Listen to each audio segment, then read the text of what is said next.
Welcome, everyone, to another edition of Healing is War. My name is Elmira. I am your host on this podcast. We discuss the shadows of starting or continuing your healing or spiritual journey. Because on this path, you're going to face a lot of things. That's why, with our guests and when I'm just on here solo, we discuss this. And today's topic is friends with grief. How did this come about? Just last week, I had to deal with grief again. Many of you might know, and you may not know, I had a pet frog, Frida. We just got her in March, and last Thursday, she died. That broke me up. I was actually doing some meditation, and then I went downstairs, like I'm checking on her periodically throughout the day, and she was on her back. I said, "What is going on?" Because these African dwarf frogs, they do this. They customarily will lie on their back. They kind of play dead. But this time she was really dead. And that day I was just crying. And my boyfriend, he was away, so I had to call and tell him because he's was away at work. He's destitute as well because I was like our little baby, our little child for 3 months. I love that frog. And I even had to take the night off from one of my tutoring sessions and let my student know I couldn't do it. But because of how how do I say it, the relationship I have with grief, I didn't allow the brunt of the sadness to last that long because I've learned to become friends with grief. Yes, I was in tears. I had to lay on the couch. And then the next day, I cried because I went downstairs and I was like, no, she's not there. I was going to look for her to play with her, look for her to feed her. She was not there. And so today I want to discuss my path, like how I got here and how you can get here too. And there's probably some things you can chime in as well, how you've confronted grief. Because a lot of times we think that grief is this bad thing, this wretched thing. No, grief is nothing but the other side of love. For anybody who has loved, and that's who we are as humans, we love. If you're genuine and you don't have a callous heart, you love. If you love, you're going to grieve. So it's just the other side of a coin. Think about a quarter, a penny, a nickel. Grief is nothing but the other side of that coin. If you love deeply, you may grieve deeply, but that doesn't have to be it. Grief is just a transition, is just a transformation. I've always thought to myself, I've lived like 20 lives because I keep reinventing myself. I keep becoming anew. I keep dying to my old self. This is why it's challenging for many to deal with grief because we just only equate it with death. Like, and we mean, when I say death, I mean the spiritual part of our nature leaving our physical body. That is not the only form of grief. I've been grieving my old identity here recently. I've been grieving my family recently. I've been grieving traumatic events in my family recently. I've been grieving my old life as a massage therapist. There's so many things. Grief, grief, grief, grief, grief. Because it's just the understanding of loss and you not getting that back again. We deal with loss. How do we handle it? This is how I got one of the ways I got comfortable. I confronted it. Back in, I don't know if this was 2013, 2014 when I moved to Nashville. I was just had moved there a couple of years prior. I decided to volunteer for hospice care because I've never been afraid of death. I even remember when my grandmother died and I was 11, 12 years old going by the casket and just thinking how beautiful this transition is. So here I am. I signed up for hospice care to volunteer. I got matched with different people. I was there to comfort families within the last days of their loved one dying. And let me tell you, the death process, this is how you become friends with grief. Understand what the death process is, how source designed it. There's actually light in death. There's actually peace in death.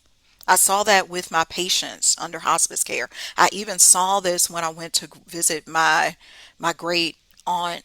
This was Aunt Anna, one of my aunts. We were all sitting in the room, and we're called there because we know she doesn't have long to live. But that's another point I'm going to get to. And I remember her saying, it feels like my whole body is being taken through my anus. I was like, ooh, I'm just sitting over there. Listen, I don't know if anybody else in the room was paying attention, but I was, because I'm that in tune. I love spiritual things. And I'm like, this is so awesome. Because think about it. When we come into the world, we're attached with the umbilical cord. Did you know that when you exit the world, you're probably coming out through your anus? When she said that, I was like, this is so cool. And she's talking about all the people, all her family members who've gone on, and she's seeing them. They're about to greet her. And I just thought this was the most fascinating experience. She's detailing this as everybody's eating their food and uh, gathered around her. She died that night, overnight, after we all left. Because I remember that day I had come from a performance with Ellis Unikas, the band I used to be in. And I felt a sense of comfort and peace by being there at death. And I saw that with other people like Miss Shannon. I was able to be there for about 2 weeks before she died. I helped her write letters to her daughter and her son, because she wrote them one letter, one little card, for all the years she wouldn't be there up until they turned 18, because her children were young. I would massage her, we would talk, she would share some of her Jewish food. What else did I do? I made her pancakes because I went over there one day and she's like, I was telling her about the pancakes that I made, homemade pancakes, and she says, "Can you make me some? I really haven't had an appetite." Because, mind you, she's on hospice care. She's got to take all these meds. But that woman was strong. This is what I'm telling you. Confront death. Be around people who they say are dying. They are not really dying. They are closer to the spirit. They are closer to God than any of us. So there is no reason to be afraid of grief, to be afraid of death, because grief and death are wrapped in loss. So as I'm over there with Shannon, I'm just getting so much wisdom, so much knowledge about how all of this is intertwined, how we never die. So that's the other thing about grief. When you realize we never die, that's the coolest thing. I was watching last week this interview. Aaron Lyons interviewed this woman who can remember all her past lives. So she knows that we never die. She never forgot who she was. When we are born, we forget who we really are. We have to start a new life and say, "Oh, I'm Elmira now," or "I'm Joe now," or "I'm Barry now." No, because that's the truth of the matter. From a spiritual nature, remember, we are spiritual first before we're physical, because we're so ingrained, insane in the membrane, insane in the brain. The 3D world, the illusion teaches us that this is all we have. This computer, this white top, this headband, those plants, my skin color. No, the 3D is not you. The spiritual is you. So that's what makes us so afraid of grieving,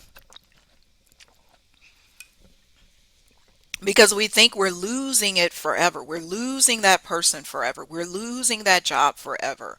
We lose that boyfriend, girlfriend, wife, son, daughter. Oh my gosh, I lost my child to miscarriage. And I'm not saying the feelings aren't real, because as humans, yes, we do grieve. We have emotions. There's so many emotions wrapped up in grief, shock, acceptance, bargaining, fear, disgrace, even some joy is in grief. But when you understand that you never die, and this is what I saw when I went face to face with death, dealing with my hospice patients, dealing with those clients who came in to see me for the grief massage. I was able to help them connect the dots between their pain and their grief. I remember distinctly one of my clients who she had come to me because her dad died.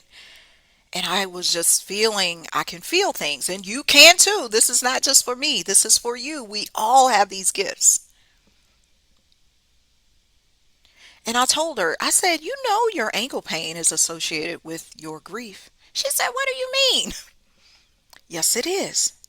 Sometimes we disassociate, but our body knows before our brain or our heart knows. Your body, that's why when the clients would come in, I got back pain, I got stomach ache, I got IBS, my foot hurt, my knee hurt, my shoulder hurt, my arm hurt, my elbow hurt, all of this stuff. I was able to intuitively connect it with their grief because there would be a date that the pain showed up, and I was like, that ain't that's the same day that your person died? Or isn't that the same day that you went through the divorce? Or isn't that around the same time that your house burned up? Or isn't that the same time that the tornado hit Nashville? I mean, it could be anything. Isn't that the same time that you contracted COVID? That the doctor gave you a diagnosis? Or you found out from a repressed memory that you were actually sexually abused? All of these things will show up in your body, and this is why we experience grief. Start looking at your body. What is your body saying about the grief? Become friends with it, because some of us just want to mask it. I didn't mask it this week and last week when Frida died, my frog died. I cried. I'm still crying. I'm still in grief because it's a cycle. When you establish a relationship and a friendship, you know that it's ongoing. Become friends with grief. Don't think, oh, because this loss happened, it's going to end in 6 months, or it's going to, anybody that knows what I'm talking about, you can chime in. Oh, it's going to end in 11 years. It's always going to get better. Yeah, it's going to get better. Things are going to improve. But when you think about it, when you establish a friendship with someone, whether you're a high school friend, you're a work friend, you're a lifelong friend, you go through the ups and downs. You go through the happiness. You might go a while and not talk, but you're still friends. That's how grief is. Be friends with grief. I bet you never thought about it that way. But that's how I became comfortable with it. Oh, okay. Here's the other thing that I've learned about grief. When you lose something, it actually clears your energy for what's new. I've been doing a lot these past 3 years, and more specifically since January, working on my wealth, expanding my wealth. I am a millionaire. I am a millionaire. I am in a healthy, fruitful relationship and a millionaire. I used to separate the two and say, oh, I can't have love and money. Yes, you can. You can have whatever you want. Anything is possible. Source says anything is possible. But when you ditch the old stuff, you clear your energy to invite in stuff. Think about it. Our space, your energy is just like a shelf, or it's just like a room. Let's say you're redecorating your living room. Are you going to keep the old couch, or are you going to get a new couch? You want a new couch, so dump it. We got to dump the old energy.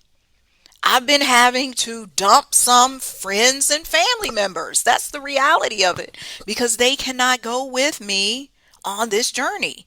You got to recognize, because, and it may not be permanent. Remember, we said this is an ebb and flow. You got to realize who can be in your sphere right now as you go after your goal. And it's tough because we want to carry all these people around in our backpack. Oh my goodness, I got to have my brother with me. I got to have my cousin with me. I got to have Uncle Bobo with me. I got to have my teacher with me. No, you're going to find a new teacher. Like, think about it. This is the school year just ended for many. Yeah, we cry and say, oh my gosh, I got to go from fourth grade to fifth grade, but that's what life is like. Your spirit, your soul wants to advance. You can't keep the same teacher. You can't keep the same desk. You can't keep the same textbook. You can't keep the same friends. You can't keep the same people. You may not even be able to be in the same city, the same house, the same words, the same language. I even change my nails. We gotta be willing to shift. Become friends with grief because it's just showing you you're welcoming in your new. It's a transition into your new self, your new health. How are you going to achieve new levels of wealth? And wealth is anything. It could be greater health. It could be a marriage. It could be a new house, a new city, a baby, a family, a business. How are you going to get it if you're still holding on to the old? You got to clear your energy. And I've been doing that this week. I've been doing two things specifically. I'm in this course with Gulara. Oh my goodness, she is so amazing. Amazing healer. 5 day course, 5 day challenge course, whatever you want to call it. And then I also did with this woman who does 5D energetics. We've been doing a 9 day expansion thing. So I had to put some names in a bottle, in a salt bottle. I mean, we doing massive stuff over here. Are you? Are you clearing your energy or are you too afraid to confront the grief? And I'm telling you, I've been over here screaming, crying, releasing. Ah! You might think, oh, why is she screaming on the podcast? Because I got to let you know that's what I be doing. It flows out like that because you got to be friends with grief. Why are you so afraid to move your body? The grief is sitting in your body. Clear the energy. It starts with the physical, tapping, all of that. Tap your body, let it go, and you will feel the difference. One thing I did this month, or last month rather, I cleared out some old Facebook friends. I was like, I don't even talk to these people. I don't talk to these people from high school, from college, from Nashville, from other sectors in my life. Why am I holding on? And I could feel the release off of my body. It was clearing my energy. How are you going to let more in on the shelf, the new furniture, the new man, the new car, the new money, if you're holding on to what's funny? It ain't there. Stop holding on. Holding on, that's a song. Why are you holding on to what you don't even want anymore? Let me see what else I wrote down. Oh, this is good. Sometimes we can't become friends with grief because of the collective grief. And we've been seeing it this week. They try to play on us as so-called black people all the time because they know they can try to catch us back in. They ain't catch me with this Carmelo Anthony thing and with the other young man in South Carolina. They got me in 2016, they ain't get me again because that is not something I'm going to spend my energy on. It doesn't mean I'm ignoring it. It just means I understand the collective grief when it comes to racism, when it comes to war, when it comes to sexism. You got to identify and shine the light on it. Sometimes we're just so in protest that we continue to act as a victim instead of a victor over the grief. Stop acting as a victim and be a victor. What can we actually do for these situations? Maybe you can do a ritual for them and you know that that young man is not going to be in jail. Maybe protesting ain't it. If you feel that it's it, that's it. But understand when it's the collective grief and not your grief. I had to pay attention to that too because I'm a person. I've known this since a child. I absorb everybody's energy. So if the adults were in the room, my parents, grandparents, whoever, and they were in pain, it won't really my pain. I was absorbing their pain. I was like, what is this? This ain't mine. And that's why becoming a massage therapist was so helpful, because I learned to ground and I learned to separate. Not to say it still don't happen, because I can feel the collective grief. And we've been dealing with a lot of collective grief since COVID. We ain't even got over that shit. Nobody talks about it in probably in sectors of the population. People just kind of poo-poo it and we moved on. We don't talk about all the people who died. We don't talk about all the people who shifted their jobs, people who had to move, people who separated in family because some wanted to get the shot, some didn't want to get the shot. I'm telling you, it was a whole lot of BS going on in COVID, separation. But true love, true grief is in union. It's in the middle. It's not black or white. It's in the middle. Go back and listen to that Michael Jackson song called Black or White. Even though it said it doesn't matter if you're black or white, he was really giving symbolism that is not this side or that side. It's in the middle. That's where true love resides. That's where true grief resides. In the middle. Ask yourself, are you dealing with collective grief? Are you allowing other people, what you've seen on the news or what somebody told you, to upset you, and you're not even really upset? You just upset, and it's all important to acknowledge it, not to say, "Oh, I shouldn't be upset. I shouldn't be sad. I shouldn't be angry. I shouldn't be depressed." No. Feel the emotions, give yourself space, time to be friends with grief. Feel those emotions and then act. What am I going to do? What am I going to do with this transition? Because you should be able to alchemize the grief. That's what I've been able to do. I want to talk about this because a lot of times, and we see it as a bad thing, but it's not, because we tend to look at celebrities and say, "Oh, they sacrifice their loved one for fame." I mean, do you know whether that's true or not unless you were there during the sacrifice? But let me tell you what that means energetically. You do have to sacrifice something in your old life to claim a new identity. So let's take, I don't know why Rihanna is coming to mind. No, I'm going to use Kanye West. Let's use Kanye West. Everybody rag on Kanye West. And his birthday was actually this week, too. Maybe ragging on him. And he lost his mom during the early part of his career. And somebody might say, "Oh, he sacrificed his mom, the master teacher, and da da da." Did he? Did he not? Maybe he did. Maybe Source was saying, "You cannot achieve the levels that I need for you if you're still clinging on to your mom." I felt the same thing when my dad died in 2018. People may think this is strange, but I felt like I got a boost because he was able to assist me from the other side. Yes, I was sad. Yes, I felt like I looked crusty back then. I spoke at the funeral and all, but yeah, I felt crusty. I'm just going to say it. But the year after, even a couple of months after, I felt this sense of empowerment, because me clinging on to whatever that relationship was and how I had to forgive him years ago and all the things I wish he would have did, and my parents and that story, and I had to go collect his belongings, and I have his saxophone. I got all that stuff.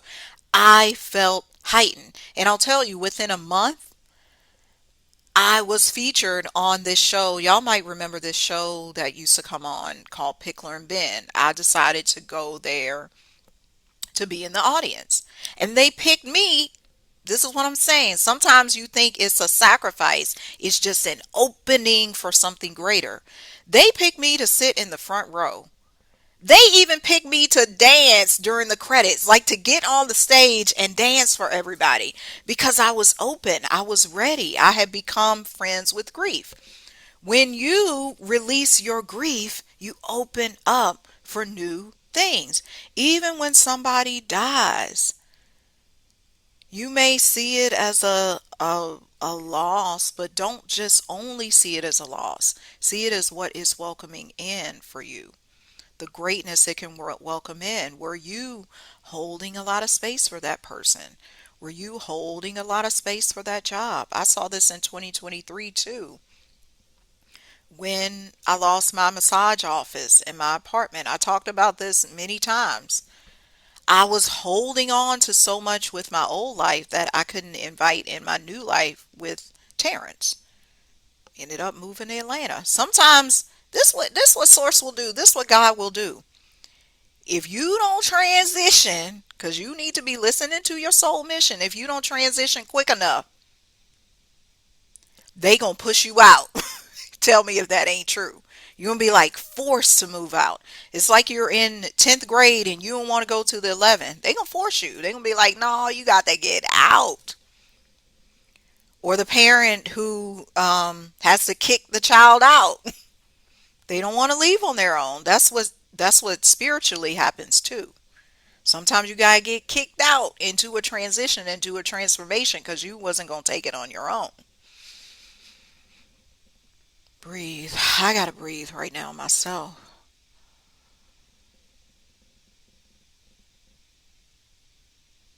I feel like I've been doing a lot of clearing, a lot of releasing, like my throat chakra, my root chakra, my heart chakra, just everything. This is grief. You got to pay attention to your body. That's why I'm touching my throat right now. That's how you become friends with grief, too. I didn't write this on my paper, but I'm going with it. Touch the parts of your body that feel the grief. You ain't gotta go see a massage therapist. Go see massage of you. Be like, my throat hurts. That's why I'm massaging my neck right now. Massaging my larynx, my chest. Silence is golden. Sometimes we suppress the grief too because we don't want to feel it. So we fill our space and time with television, phone, people, company, friends with benefits, sex, drugs, marijuana, food, you name it, fast. Fast from social media, fast from food, fast from people. Get in a quiet space so you can actually feel what the grief is doing. You got to feel in order to heal. Let me say that again. You must feel in order to heal. Stop suppressing. Stop holding it a secret. Stop saying, "Oh, that wasn't a big deal. Oh, that didn't bother me. Oh, it didn't bother me when I had that breakup. Oh, it really didn't bother me when the hurricane hit Katrina. Oh, what the heck is going on?" Okay. It didn't bother me when that person hit me in that car accident. Yes, it did. Be honest. The One of the first things you got to do with being friends with grief is just be honest and say, "I'm grieving." That's what I've been doing this past week. I'm grieving a lot of stuff that came to surface from my childhood. Stuff I'm realizing and recognizing. I like, you gotta feel it. You gotta scream it out. You gotta write it out. You gotta feel it out. You gotta dance it out. Oh, I love that. Put on some dancing. I was actually dancing with my student the other day. Put on salsa music. I've been listening to Joe. Did y'all see his Tiny Desk came out? Go listen to that. Cause sometimes it's R&B. It could be classical music. It could be jazz music. It could be rock, country, whatever soothes you in that moment. It's comforting. That's one thing I like about Joe's music. All I wanna do, all love, things your man won't do, I'll do them for you.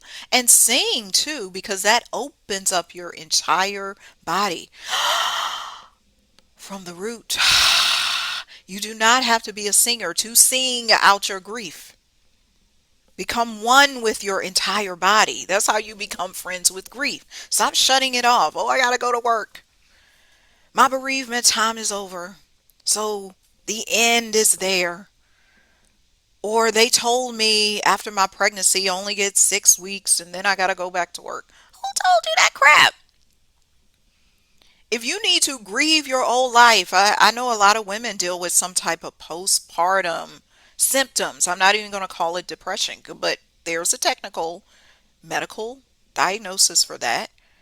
But if you're dealing with that grief because you're like, I'm in motherhood, so I can no longer be the same woman I was before. Yes, you're going to grieve. I can no longer be the same person I was before, the same man I was before, the same whatever. And a lot of us are going through that in this time period. No matter when you watch this session, you're going through that. I know it because that's how the energies are. It's a lot happening in this world. Celestially, we just had a conjunction last night. What was it? Venus? I can't even remember. I think it was Venus and Jupiter, to tell you the truth. And it's so funny because my boyfriend told me his Jupiter finger was messed up. But that's all these hands, that's why you got to get in touch. Your hands are in alignment with the planets too. This is your Jupiter finger, your pointer finger. It deals with leadership. That's why we're always, if you see, notice a leader speaking, they use this finger. Even a singer will reach because it's giving you wealth, provision, leadership, direction. We point with this. If I say somebody's like, Elmira, I need directions to the Piggly Wiggly, or I need directions to Kroger. We point and say, oh, go over there, go over there. These fingers, these your body is so sensational. And I break down the word sensational. It's always sensing things. It's sensing the variety of emotions. And it's not by chance we have all these muscles, these bones, these organs. Feel into them, breathe into them. In traditional Chinese medicine, some practitioners direct you to smile at your organs, especially smile at your lungs. The lungs are connected with grief. Because, oh, let me tell you a revelation I had about that yesterday as I was prepping for this. Why are the lungs connected with grief? This is what was downloaded to me. Because we said grief is love, love is breath, breath is life. What happens when somebody dies? What's the last thing they lose? Their breath. It's even reminding me of that song by Destiny's Child. I used to dance to that song. Well, I was learning a choreography to that song with a group. Make me lose my breath. Because they're saying that's the emotion of love, the experience of love. I'm losing my breath. It's in the lungs. Grief sets in the lungs. What are your lungs telling you? What are your lungs telling you about love? Maybe you need to reset your love because you've gone through so much grief. When we look at that coin where love is on one side, grief is on the other side, how often has your coin been on the side of grief than love? You can flip it. It's all the same. Just flip the coin. It's your choice. You have the power to do anything. There is no time limit. Stop listening to 3D. Stop listening to the doctors. Oh, it should take you that amount of time. No, you command and you demand. You are sovereign. If you say, I'm going to grieve for 1 week, or I'm going to cry for 24 hours, I'm going to allow myself this amount of time. And then if I feel something else arising, I'm going to deal with it. Your lungs. Do some breath work. Find out about breath work. The beautiful thing in this day and age, there's so many practitioners, there's so much free stuff on TikTok, on YouTube. It's everywhere. The thing is you just have to apply it. The application comes with my OCD method, order, consistency, discipline. How are you just watching these videos? Are you just watching these podcasts and never doing anything? You can't become a better human like that. You have to apply. You have to activate. You have to know. True knowing comes in doing, not just talking about grief. You got to do grief. Again, it's a relationship. Friends with grief. Stop just only reading stuff, listening to stuff, scrolling stuff. No, activate it, live it, do something, do one thing. That's why I'm always big about the soul work that we share. Because this is not just a podcast, it's a class. It's a class for you to learn from, for you to apply the knowledge, not just sit and listen. Allow your cells to do something else. Allow your organs to do something else. Allow your lungs to do something different. Allow your ears to hear something different. Allow your voice to speak something different. Improve your relationship with yourself. Improve your relationship with all the people you love. Because you shouldn't wait till death of something, whether it's a person, you lose the job, to grieve. No, sometimes you may have to grieve, notice that, and it's all about noticing the changes, the transitions while you're still in it. A lot of times grief hurts so much and it feels so rough because we did not confront the person, the situation, the job, the relationship before it died. So everything comes as a shock and a surprise. No, you got to understand that number one, nothing ever dies. And number two, it's inviting in something new. But if you just say, oh, this was the only job I could have, this is the only woman I could get, this is the only man I could get, that's a lie. Stop lying to yourself. You telling me this world ain't abundant. It's so much love. It's so much joy. It's so many people. Even when you lose somebody as close as a parent or your spouse, there will always be people to step in. I'm not saying they're going to fulfill the same role, but watch. God is always sending you comfort, and it comes from unexpected places. Because just last week, one of the person who comforted me was my student, the same one who I skipped out. I had to skip because I was grieving. She checked in on me. I did not expect that. But that's the thing. Friends with grief. You will be sent opportunities, people to show you love, especially when you welcome it in. But if you're that person who shuts people out, or because we all do that, this is human nature, because we want to grieve alone, we want to grieve in silence. You can't do that. It's like one of our guests, Cecilia, said on the show. She does these heart what she call them? It's like she do these heart sessions where people get together in a group.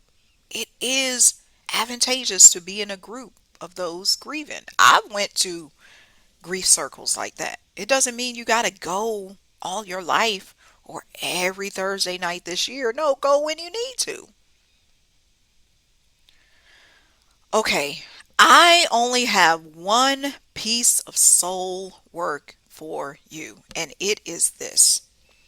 Identify where grief lives in your body. So that's the soul work. Identify where grief lives in your body and become friends with it by touching it. So let me say that again. Identify where grief lives in your body. Become friends with it by touching it. Show it some love. Because grief is love. But you've been ignoring it. You've just been saying, oh, my back pain, I'm going to take a pill. Oh, my chest hurts. Is it a heart attack? It could be a heart attack, but a lot of times it's just grief. And you got to give some attention to it. Remember, your soul is calling you to greatness. Be a soldier. You are ready for war. We will see you next time. It has been a pleasure. Goodbye.